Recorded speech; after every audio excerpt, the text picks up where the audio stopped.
Howdy YouTube, Darlington Farm here, just over here at the farm working on my flail mower. I had a request the other day to do a video on my flail here, so here is my flail mower. It is a Mott, or actually the data plate on it says U.S. Army Corps of Engineers, right here. Hammer mill mower, if I remember correctly, the date is June of, there we go, 63, and it's kind of an old beat up piece of junk, but the knives right down there, the hammers, are still in pretty good shape. If you're not really familiar with the flail mower, the way this works is it has these beveled knives here that spin around, and you know, it chops off the grass or whatever else you run over, and then it kind of bangs it up in between the knives and the curved part of the housing here, and you know, kind of acts like a hammer mill, and just kind of breaks up whatever's under there.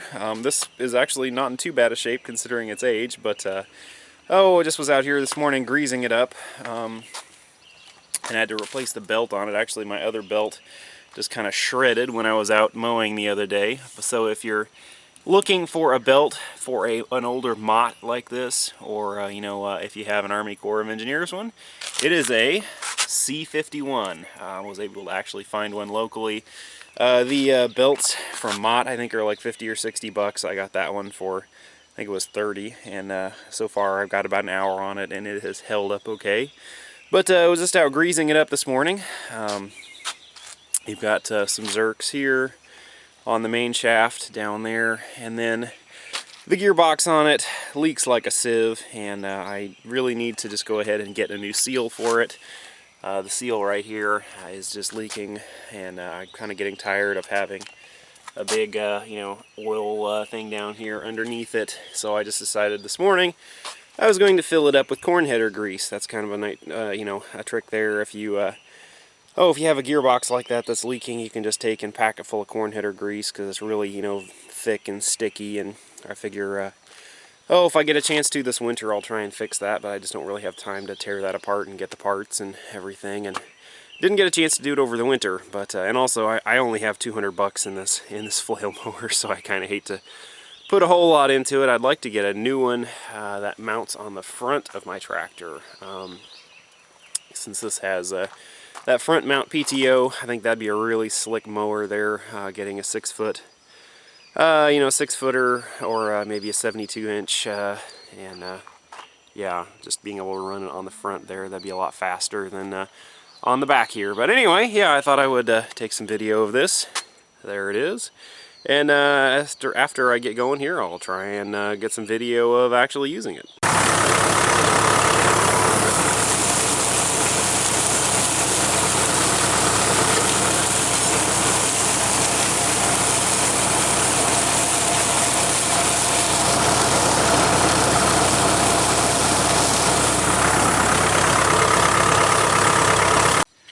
Okay, so one of the things I really like about the flail mower is just kind of the versatility of it, and I just kind of want to let you see a little bit closer up there of the business end of the knives.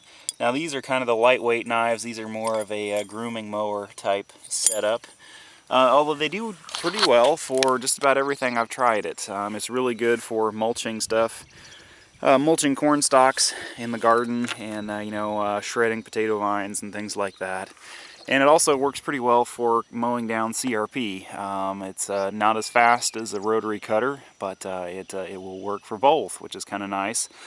Pretty much what you have to do is just change the top link length, and if you want a more of a groomed finish, shorten the top link, which this thing rides right there on a big roller, and that will put the cutters a little closer to the ground. Whereas if you want it more of a bush hog, you can just raise it up, and it's pretty nice. You can do finish mowing probably in the 4 to 5 mile an hour range, and you have to go slow down considerably if you're hogging off really heavy stuff, but it does a really nice job for both, and it really shreds it, which I really like. If you're, this isn't very tall out here, but if you're really trying to shred